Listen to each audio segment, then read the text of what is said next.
Now let us discuss an important topic. ध्यान दीजिए मैंने क्या लिखा है, हीमोस्टेसिस। ये मैंने होम्योस्टेसिस नहीं लिखा है। Homeostasis is maintenance of a constant internal environment in spite of an ever changing external environment, a very famous definition, so do not get confused. मैंने शब्द लिखा है हीमोस्टेसिस, और ये haemostasis is prevention of blood loss. जब आपको चोट लगती है तो बॉडी में ऐसी क्या चीजें हैं जिसकी वजह से बॉडी ये कोशिश करती है कि साइट ऑफ इंजरी से ब्लड लॉस कम हो जाए। So this prevention of blood loss is called as haemostasis. So haemostasis के जो 3 इवेंट्स हैं, सबसे पहला इवेंट है इमीडिएटली चोट लगने के बाद में जो पहला इवेंट है, that is called as vascular spasm. The second event would be formation of a platelet plug, and the third would be formation of clot, blood clot formation. So please understand the sequence of the events that occur in hemostasis. Hemostasis, which is prevention of blood loss. Immediate response would be vascular spasm.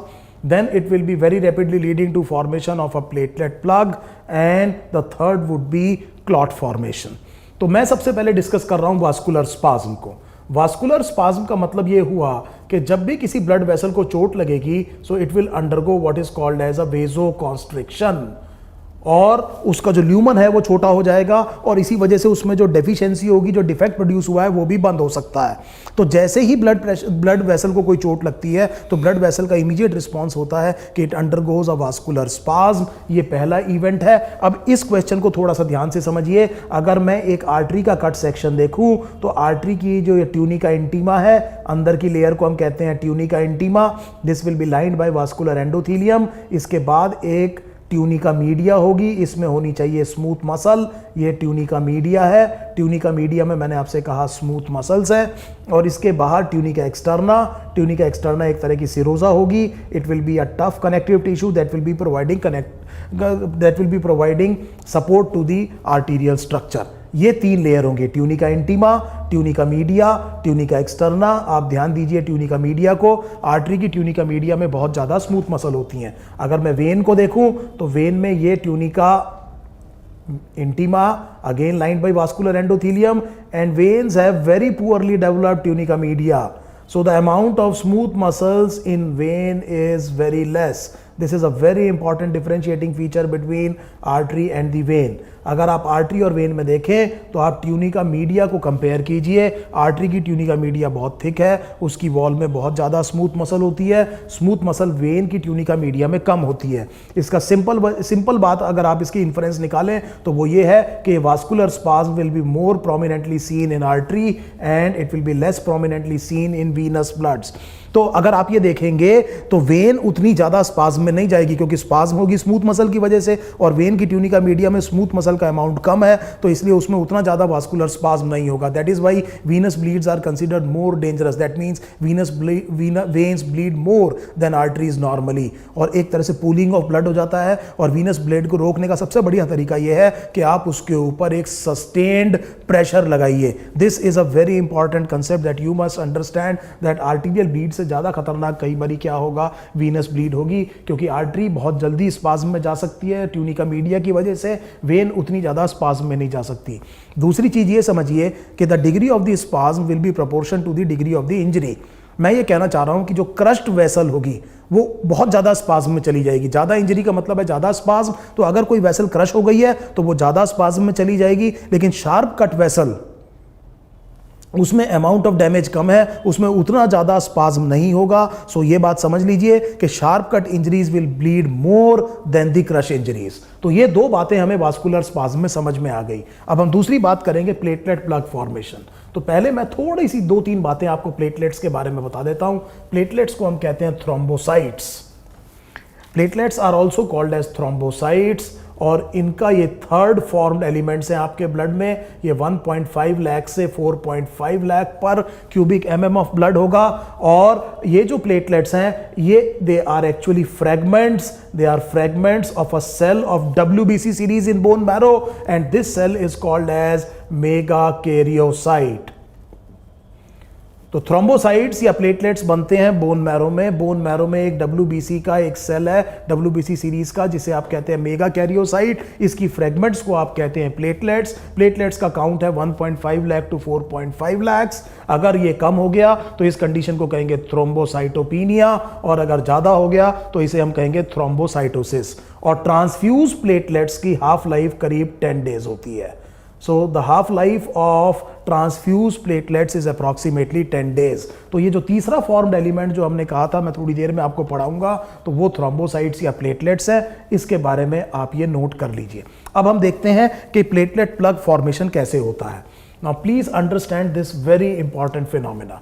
मान लीजिए कि ये एक blood vessel है और इस blood vessel में यहां पर चोट लग गई। जब चोट लग गई तो यहां पर ये जो सरफेस है that will be expose to the collagen fibres. आसपास के टिश्यू में जो कोलेजन फाइबर्स होगा, so that means this blood is expose to the collagen fibres. इस कोलेजन फाइबर की वजह से प्लेटलेट आकर के यहां पर स्टिक करना शुरू करेंगे। सो प्लेटलेट अट्रैक्ट होंगे और प्लेटलेट आकर के कहां पर अटैच होना शुरू होंगे, उस जगह पर जहां पर डेफिशिएंसी है, क्योंकि यहां पर जो चीज आई है वो क्या है, that the blood is expose to the collagen fibres. और ये प्लेटलेट्स रिलीज करेंगे serotonin. Serotonin is again a vasoconstrictor. Obviously you can understand it will lead to vasospasm। And तो ये जो प्लेटलेट्स यहां पर आए हैं, प्लेटलेट्स जो इस डेफिशिएंसी में आकर के जुड़े हैं because of the exposure of the blood to the collagen fibre और टू अ रफ सरफेस, तो इन प्लेटलेट्स ने सिक्रीट किया है सेरोटोनिन। ये सिक्रीट करेंगे ADP, एडिनोसिन डाइफॉस्फेट, और ये सिक्रीट करेंगे एक बहुत इंपॉर्टेंट कंपाउंड जिसे हम कहेंगे थ्रोम्बोक्सिन, थ्रोम्बोक्सिन A2। और ये ADP और ज्यादा अट्रैक्ट करेगा और ज्यादा प्लेटलेट्स को। सो दैट मींस यहां पर जो ADP रिलीज हुआ है उसने और ज्यादा किसको अट्रैक्ट करना शुरू किया है, प्लेटलेट को। और ये थ्रोम्बोक्सिन और ADP मिलकर के इन प्लेटलेट्स का यहां पर एग्रीगेशन कराएंगे। एग्रीगेशन की वजह से यहां पर ये जो डेफिशिएंसी है प्लग हो जाएगी, और इस चीज को हम कहते हैं कि यहां पर क्या बन गया है, प्लेटलेट प्लग। सो ये प्लेटलेट प्लग फॉर्मेशन आप समझिए कि हम ये कह रहे हैं कि जो प्लेटलेट प्लग है इसके पीछे बहुत इंपॉर्टेंट रोल प्ले करेगा, बहुत इंपॉर्टेंट रोल प्ले करेंगे प्लेटलेट्स। और थोड़ा सा ध्यान देते हैं एक डायग्राम्स के हिसाब से। सो let us look at the diagram and see what exactly is platelet plug formation. तो अगर आप बड़े ध्यान से देखें तो ये जो नंबर 1 हमने ये कहा है, हमने ये कहा कि प्लेटलेट एडेशन हो रहा है, यहाँ पर कोलेजन फाइबर्स एक्सपोज्ड हो गए हैं, ये चोट लगी है और इसकी वजह से ये प्लेटलेट अट्रैक्ट होकर के इस गैप में भरने की कोशिश कर रहे हैं। इस चीज़ को आपने कहा है प्लेटलेट एडेशन। और उन्होंने फिर यहाँ पर रिलीज़ किया है ADP, you can see in this diagram. इन्होंने रिलीज़ किया है सेरोटोनिन और थ्रोम्बोक्सिन A2, जिसकी वजह से और प्लेटलेट्स आ रहे हैं, और इस प्रोसेस को हमने कहा प्लेटलेट एग्रीगेशन। ये प्लेटलेट एग्रीगेशन हो रहा है थ्रोम्बोक्सिन A2 और ADP की वजह से, और आप देख रहे हैं ये गैप फिल होता चला जा रहा है। इस फॉर्मेशन को हम कह रहे हैं प्लेटलेट प्लग। सो प्लेटलेट प्लग फॉर्मेशन मेरे हिसाब से आपको अच्छे से समझ में आ गई होगी। इस प्लेटलेट प्लग फॉर्मेशन का डे टू डे लाइफ में बहुत इंपॉर्टेंट रोल है। आपकी कैपिलरीज में जो छोटे मोटे रैंट्स या छोटे मोटी डेफिशिएंसीज प्रोड्यूस होती रहती हैं, प्लेटलेट स्पोरेडिकली स्पॉन्टेनियसली उसको अपने आप कवर करता रहता है, और इस वजह से माइक्रोस्कोपिक ब्लीडिंग्स बॉडी में नहीं होती हैं। So we have understood the second step of haemostasis which is formation of platelet plug. अब आप ये समझिए कि अगर थ्रोम्बोसाइटोपिनिया हुआ तो थ्रोम्बोसाइटोपिनिया की वजह से इसमें प्रॉब्लम आएगी। ये जो आपकी कैपिलरीज में छोटी मोटी डेफिशिएंसीज या चोट लगती रहती हैं, इसको आपकी प्लेटलेट्स एफिशिएंटली सील या प्लग नहीं कर पाएंगी, एंड वी एक्सपेक्ट कि यहाँ पर छोटी छोटी माइक्रोस्कोपिक ब्लीडिंग होगी, और ये ब्लड जाकर के स्किन के नीचे इकट्ठा होकर के एक रैश प्रोड्यूस करेगा। आपका कभी हाथ अगर किसी दरवाजे में आया है तो आपने ये देखा होगा कि वहां पर ब्लड इकट्ठा हो जाता है, और वो ब्लड स्किन के नीचे रेड कलर का स्पॉट होता है, धीरे धीरे वो काला रंग हो जाता है और फिर गायब हो जाता है। तो सेम चीज मैं कह रहा हूं कि अगर हमारी कैपिलरीज में से छोटी छोटी ब्लीडिंग हो रही है तो वो छोटा छोटा ब्लड स्किन के नीचे इकट्ठा होकर के एक रेड कलर के स्पॉट्स को क्रिएट कर देगा, और इन स्पॉट्स को हम कहेंगे पेटिकिए।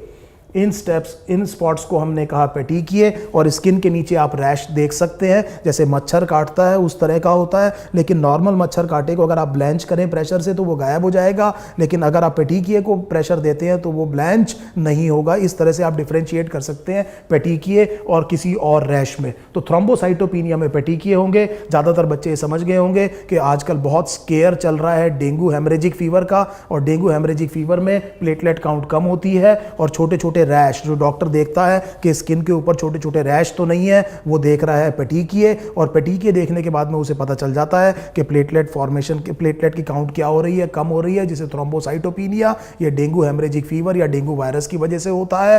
एंड डेंगू वायरस आप जानते हैं एडीज एजिप्टाई की बाइट से ट्रांसमिट होता है, and you can easily correlate thrombocytopenia and petechiae with a very common clinical condition that we are confronting today in this world. So this is absolutely clear, the importance and the formation of the platelet plug. The third event in the hemostasis will be the formation of clot. तो जैसे ही चोट लगी, पहले blood vessel spasm में गई, थोड़ी देर में ही, बहुत जल्दी, मतलब थोड़ी देर का मतलब यहाँ पे घंटों की बात नहीं हो रही है, विद इन मिनट्स क्या होना है, प्लेटलेट प्लग फॉर्मेशन होना है, एंड विद इन मिनट्स क्या शुरू हो जाना है, वहां पर क्लॉट फॉर्मेशन शुरू हो जाना है। तो इस क्लॉट फॉर्मेशन को बहुत ज़्यादा कॉम्प्लिकेट ना करते हुए मैं बहुत थोड़े आसान तरीके से आपको बताने की कोशिश करूंगा। क्लॉट फॉर्मेशन में जो पहला स्टेप है, that is the formation of a prothrombin activator. मैं इसको अपनी तरफ से जितना सिंप्लीफाई कर सकता हूं 12th के स्टूडेंट्स के लिए उतना सिंप्लीफाई करूंगा। थोड़े थोड़े कंसेप्ट्स को आप ध्यान से समझते जाइएगा। मैंने ये कहा कि जब ब्लड क्लॉट फॉर्मेशन होता है तो उसका पहला स्टेप ये होता है कि सबसे पहले एक कंपाउंड बनता है, इसे हम कहते हैं प्रोथ्रोम्बिन एक्टिवेटर। कई बारी इस फुल्ली फॉर्म्ड प्रोथ्रोम्बिन एक्टिवेटर को हम थ्रोम्बोप्लास्टिन भी कह सकते हैं। तो हम एक फुल्ली फॉर्म्ड प्रोथ्रोम्बिन एक्टिवेटर को कुछ टेक्स्ट बुक्स थ्रोम्बोप्लास्टिन भी कह सकती हैं, लेकिन पहला स्टेप होगा formation of a prothrombin activator. कई बारी प्रोथ्रोम्बिनेस कॉम्प्लेक्स कहते हैं। तो हमने ये कहा कि हम थोड़ा सिंप्लीफाई करेंगे। I will be sticking to the word formation of a prothrombin activator. This prothrombin activator when fully formed will be called as thromboplastin. छोटी सी बात ये समझिएगा कि इन प्रोथ्रोम्बिन एक्टिवेटर फॉर्मेशन के लिए आपको कुछ क्लॉटिंग फैक्टर्स चाहिए। इन क्लॉटिंग फैक्टर्स को ये क्लॉटिंग फैक्टर्स बेसिकली प्रोटीन्स हैं और इनको बनाया हुआ है लिवर ने। तो जो पहली चीज चाहिए प्रोथ्रोम्बिन एक्टिवेटर बनाने के लिए वो कुछ क्लॉटिंग फैक्टर्स हैं। आप जानते हैं फिब्रिनोजन भी एक क्लॉटिंग फैक्टर है, प्रोथ्रोम्बिन भी एक क्लॉटिंग फैक्टर है, कैल्शियम भी एक क्लॉटिंग फैक्टर है। 12 क्लॉटिंग फैक्टर्स हैं, उनकी एक टेबल है, उनके एक नाम है। मैं आपको एडवाइस करूंगा कि आप इसको याद करने की कोशिश ना करें, ये आपके मेडिकल एंट्रेंस में नहीं आएगा। तो हमने ये कहा कि जो क्लॉटिंग फैक्टर्स हैं वो क्या है, प्रोटीन्स हैं। इन प्रोटीन्स को किसने बनाया, लिवर ने। एक तो ये चीज चाहिए, दूसरा मुझे चाहिए कैल्शियम, तीसरा मुझे चाहिए फॉस्फोलिपिड्स, तीसरे मुझे चाहिए फॉस्फोलिपिड्स। तो मुझे प्रोथ्रोम्बिन एक्टिवेटर बनाने के लिए 3 चीजें चाहिए, क्लॉटिंग फैक्टर्स, कैल्शियम और फॉस्फोलिपिड। और ये जो फॉस्फोलिपिड है इसका सोर्स क्या है, इस पे based prothrombin activator formation can follow what is called as an extrinsic pathway and what may be called as an intrinsic pathway.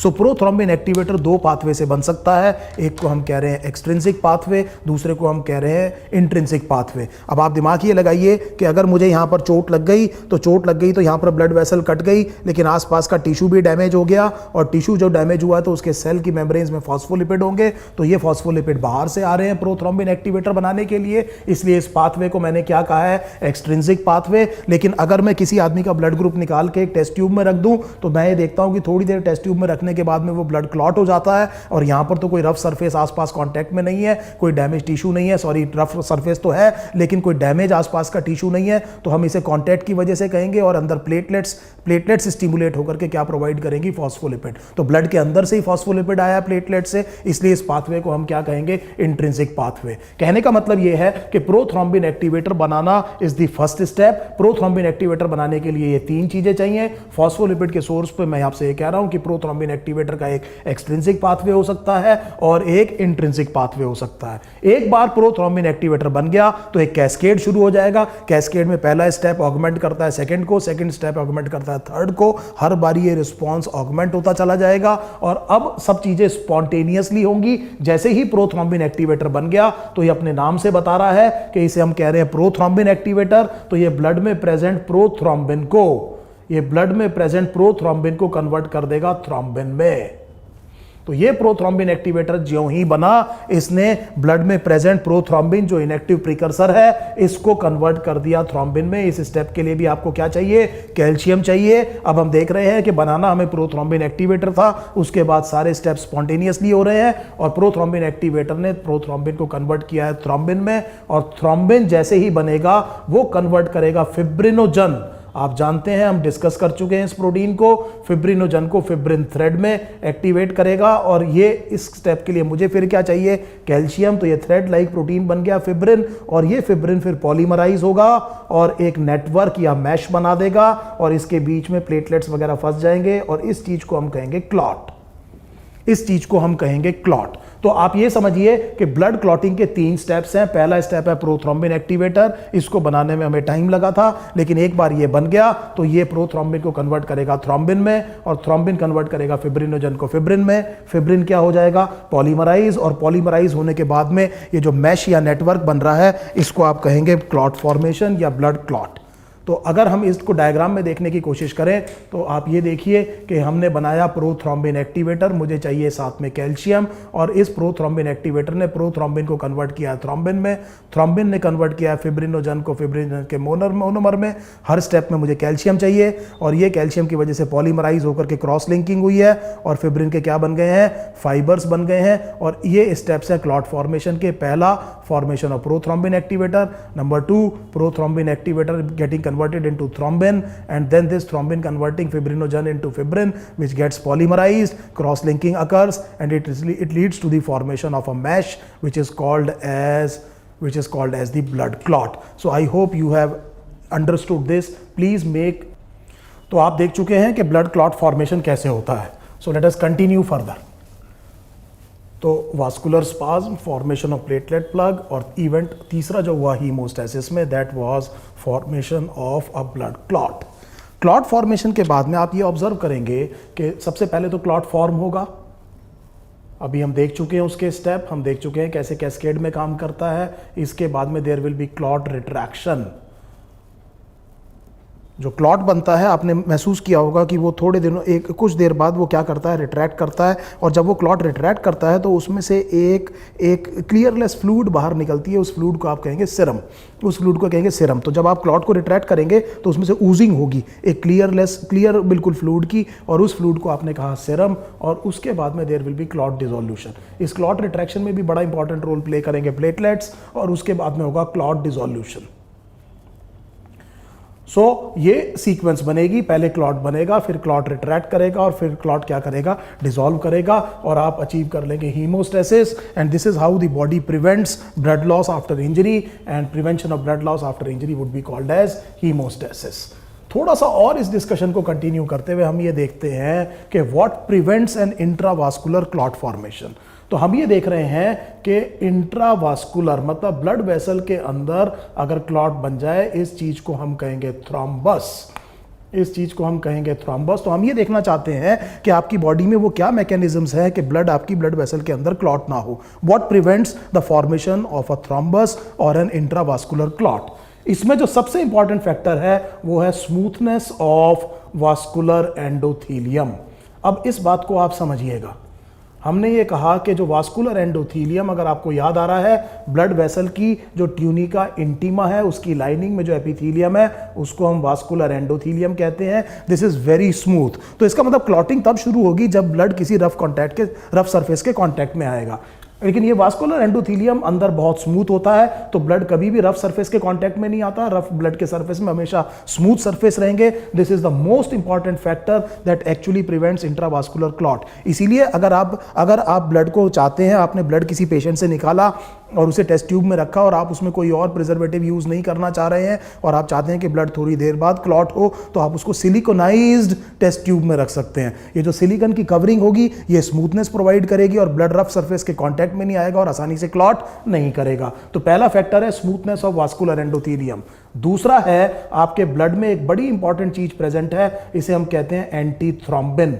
So this anti thrombin, अगर किसी वजह से थ्रोम्बिन बन भी जाए, मैं आपको एक क्वेश्चन कराता हूं AIPMT में आया हुआ। एक बार क्वेश्चन आया था AIPMT में, शायद 2005 में, आप क्रॉस चेक कीजिएगा। क्वेश्चन ये था, which of the following when introduced into the blood will induce formation of blood clot at the place और अ साइट ऑफ इट्स इंट्रोडक्शन। इनमें से वो कौन सी चीज है जिसे अगर हमने ब्लड में इंट्रोड्यूस किया तो इंट्रोडक्शन की साइट पे वो क्लॉट फॉर्मेशन स्टार्ट कर देगा। The answer was thromboplastin. मैंने आपसे कहा था था कि थ्रोम्बोप्लास्टिन अगर आपने एक बार बना दिया तो बाकी चीज़ें अपने आप स्पॉन्टेनियसली होंगी, और वो इसीलिए हमने इस थ्रोम्बिन के अगेंस्ट, किसी वजह से अगर ब्लड में क्या बनना शुरू हुआ है, थ्रोम्बिन बनना शुरू हुआ है, तो एक कंपाउंड होता है, इसे हम कहते हैं एंटी थ्रोम्बिन। ये उस थ्रोम्बिन को आसानी से काम नहीं करने देगा, तो ये सेकंड फैक्टर है। नंबर 3 हम जानते हैं बेसोफिल प्रोड्यूस करते हैं एक एंटीकोगुलेंट, इस एंटीकोगुलेंट का नाम है हेपेरिन। हेपेरिन एक्चुअली पोटेंशिएट्स और एक्टिवेट्स एंटीथ्रोम्बिन इटसेल्फ।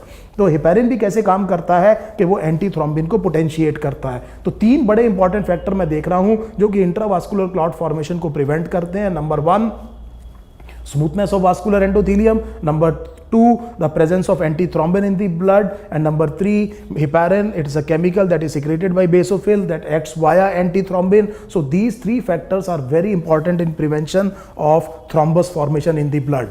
मान लीजिए अगर मैं किसी आदमी का ब्लड बाहर निकाल रहा हूं और मैं ये चाह रहा हूं कि उस ब्लड को मैं कुछ देर के लिए स्टोर करूं, तो मैं उसमें कुछ एंटीकोएगुलेंट मिला के रखूंगा। तो अगर आप इंट्रावास्कुलर क्लॉट फॉर्मेशन को प्रिवेंट कर रहे हैं तो आप कर रहे हैं what is called as anticoagulation. Now please understand the term, हम इसमें क्लॉट फॉर्मेशन को प्रिवेंट कर रहे हैं। All these mechanisms will be under anticoagulation. तो मैंने किसी आदमी का ब्लड बाहर निकाला और उसमें मैं कुछ एंटीकोएगुलेंट मिला के रखना चाहता हूं ताकि ये ब्लड काफी देर तक क्या ना करे, क्लॉट ना करे। यहां पर आप यूज कर सकते हैं हेपेरिन भी। तो हेपेरिन आप देखिए इन विट्रो भी यूज हो सकता है, बॉडी के बाहर भी और बॉडी के अंदर भी यूज हो सकता है एंटीकोगुलेशन के लिए। तो ये एक ऐसा एंटीकोगुलेंट है जो कि इन विट्रो और इन वीवो दोनों यूज हो सकता है, लेकिन हम इसमें मिलाना चाहेंगे ऑक्सलेट्स और सिट्रेट्स के सॉल्ट्स। ऑक्सलेट्स एंड सिट्रेट्स के सॉल्ट, इनका मैकेनिज्म ऑफ एक्शन ये है कि ये कैल्शियम को चीलेट करते हैं। ये कैल्शियम को चीलेट करते हैं, कॉम्प्लेक्स बना लेते हैं कैल्शियम के साथ में। और आप जानते हैं कि कैल्शियम अगर फ्री फॉर्म में अवेलेबल नहीं होगा तो ब्लड क्लॉट नहीं होगा, क्योंकि every step of blood clot formation requires the presence of calcium. So what is the mechanism of action of heparin? It potentiates antithrombin. What is the mechanism of action of oxalates and citrates? They chelate calcium. Mind you, oxalates and citrates can be used only in vitro, body के बाहर, body के अंदर use नहीं करेंगे। एक बात याद रखिएगा, hypocalcaemia is dangerous. Hypocalcaemia increases neuronal excitability, और न्यूरोनल एक्साइटेबिलिटी की वजह से देयर विल बी कार्पोपीडल स्पाज्म और टिटनी। ब्लड मसल्स किस में जा सकती हैं? सस्टेन्ड कॉन्ट्रैक्शन में, इसे आप कहते हैं टिटनाइजेशन। ऐसा तब होता है जब न्यूरोनल एक्साइटेबिलिटी बढ़ जाए, और न्यूरोनल एक्साइटेबिलिटी बढ़ने की वजह होती है हाइपोकैल्सीमिया। इसीलिए एक क्वेश्चन को ध्यान ये रखिएगा कि अगर किसी को मैसिव ट्रांसफ्यूजन किया गया है स्टोर्ड ब्लड का, तो हम कुछ वैक देने के बाद में, कुछ यूनिट ऑफ ब्लड देने के बाद में कैल्शियम का इंजेक्शन लगा देते हैं, क्योंकि हम जानते हैं क्योंकि इसमें ऑक्सलेट्स और सिट्रेट्स होंगे, वो बॉडी में जाके अगर कैल्शियम को चीलेट करेंगे तो हाइपोकैल्सीमिया हो सकता है, और बॉडी में मसल्स किस में जा सकती हैं? स्पाज्म में जा सकती हैं, जिसे मैंने टिटनाइजेशन कहा। I hope this is absolutely clear. तीसरी चीज एक और समझिए, एक ड्रग है warfarin sodium. Warfarin sodium, this can be used only in vivo. अगर हम देखें इस ड्रग को तो आप इसको ये समझिए कि 4 clotting factors, factor 2, 7, 9 and 10, they are vitamin K dependent clotting factors.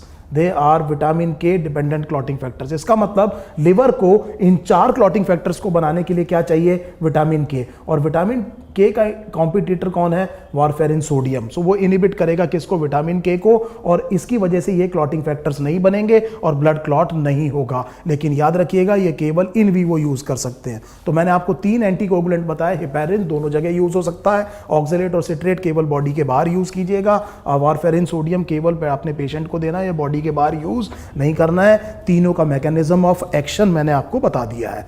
अब मैं दूसरे टॉपिक के ऊपर जाऊंगा कि मान लीजिए थ्रोम्बस बन गया है, तो इस थ्रोम्बस को तोड़ा कैसे जा सकता है? How do you dissolve thrombus? Now this will be different from anticoagulation. Anticoagulation में I was preventing the formation of thrombus, अब की बार मैं करूंगा थ्रोम्बोलिसिस। थ्रोम्बोलिसिस का मतलब यह हो गया कि थ्रोम्बस बन गया है और मैं उसको तोड़ रहा हूं। I hope you are getting the clear picture of the differentiation between the 2 terms, anticoagulation and thrombolysis. तो हम ये देखना चाह रहे हैं कि ब्लड में क्या कोई थ्रोम्बोलिटिक है।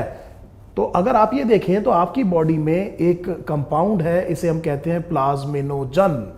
प्लाज्मिनोजन को आप प्रोफिब्रिनोलाइसिन भी कह सकते हैं, और जब ये एक्टिवेट हो जाएगा तो it will be converted into plasmin, and appropriately it may also be called as fibrinolysin.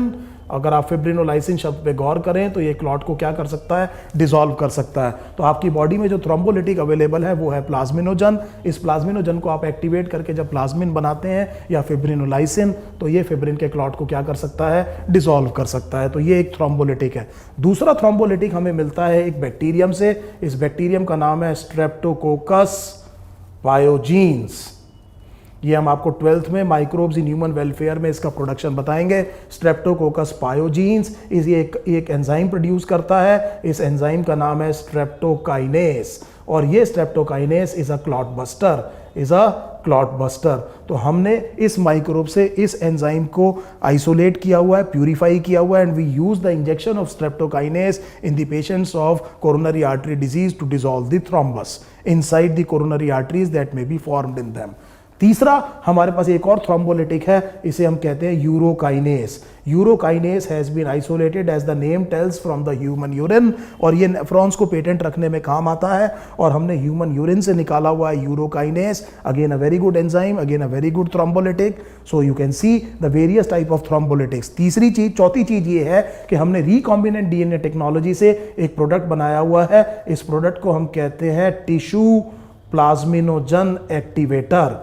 Tissue plasminogen activator, और ये जो टिश्यू प्लाज्मिनोजन एक्टिवेटर है इसको हमने बनाया है आरडीएनए टेक्नोलॉजी की डिटेल्स हम क्लास 12th में देखेंगे। RDNA technology is also called as genetic engineering. This is also used as a thrombolytic. So अगर मैं थ्रोम्बोलिटिक्स पे ध्यान दूं तो नेचुरल ये है प्लाज्मिनोजन, स्ट्रेप्टोकोकस पायोजीन से हमने निकाला है स्ट्रेप्टोकाइनेस, ह्यूमन यूरिन से हमने निकाला है यूरोकाइनेस, और रिकॉम्बिनेंट डीएनए टेक्नोलॉजी या जेनेटिक इंजीनियरिंग से हमने बनाया है टिश्यू प्लाज्मिनोजन एक्टिवेटर। और ब्लड के टॉपिक को कंक्लूड करते हुए मैं एक छोटी सी बीमारी के बारे में आपको बता रहा हूं, हीमोफीलिया।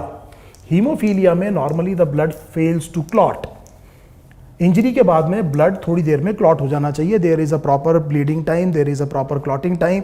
ये वैल्यूज आप मेडिकल कॉलेज में जाकर के सीखेंगे। तो हम ये कह रहे हैं कि अगर किसी आदमी को कोई इंजरी हुई है तो थोड़ी देर में ब्लीडिंग रुकनी चाहिए, थोड़ी देर में ब्लड क्लॉट फॉर्मेशन हो जाना चाहिए। तो there will be a bleeding time, there will be a clotting time. लेकिन हीमोफीलिया एक इस तरह की कंडीशन है जिसमें because of the lack of some clotting factors the blood actually fails to clot. So even a trivial trauma can be life threatening. तो इसमें सबसे पहले अगर हम देखेंगे तो एक है हीमोफीलिया ए, जिसे ब्लीडर्स डिजीज या रॉयल डिजीज भी कहा जाता है। रॉयल डिजीज इसलिए कहा जाता है क्योंकि ये इंग्लैंड की जो महारानी है उनके फैमिली में ये बीमारी है, और ये सेक्स लिंक्ड रिसेसिव डिसऑर्डर है, और इसमें जो ब्लड क्लॉटिंग फैक्टर कम होता है उसे हम कहते हैं फैक्टर 8। फैक्टर 8 के भी एक्चुअली 2 कंपोनेंट्स होते हैं, आप हायर क्लासेस में सीखेंगे। जो लार्जर कंपोनेंट है उसकी कमी से होती है हीमोफीलिया ए, और इसका अगर स्मॉलर कंपोनेंट अगर लैक कर रहा है तो उससे एक बीमारी हो सकती है वॉन विल्बरन डिजीज। मैं नहीं समझता कि ये आपसे पूछा जाएगा, लेकिन just keep it in the back of your mind. Please remember the cause of the haemophilia A would be lack of factor 8 clotting factor, and it is a sex linked recessive disorder। इसका mode of inheritance है sex linked recessive। दूसरी बात हम करेंगे haemophilia B की। Haemophilia B is also called as Christmas disease and it is due to the lack of factor 9। और तीसरी बात हम करेंगे हीमोफीलिया सी की। Haemophilia C is because of the lack of factor 11। तो मैंने आपको एक ग्रॉस आइडिया दे दिया है हीमोफीलिया के बारे में, ब्लीडर्स डिजीज जिसमें ब्लड ट्रिवियल ट्रॉमा के बाद भी इट फेल्स टू क्लॉट। हम देख रहे हैं हीमोफीलिया ए फैक्टर 8 की डेफिशिएंसी से, हीमोफीलिया बी फैक्टर 9 की डेफिशिएंसी से, और हीमोफीलिया सी फैक्टर 11 की कमी से। तो I hope we have completed a very important topic of blood. हमने आरबीसी देखा, हमने डब्ल्यूबीसी देखा, हमने उसके बाद में प्लेटलेट्स देखे, हमने ब्लड टाइपिंग देखी, ब्लड ग्रुप देखा, आरएच इनकम्पैटिबिलिटी देखी, और हीमोस्टेसिस देखा। और ये पूरा का पूरा बहुत इंपॉर्टेंट कंपोनेंट है आपके सिलेबस का। इसमें 1 या 2 क्वेश्चन बड़ी आसानी से आप समझ सकते हैं, मेडिकल एंट्रेंस में आते हैं। अब हम थोड़ी देर में पढ़ेंगे द ह्यूमन हार्ट।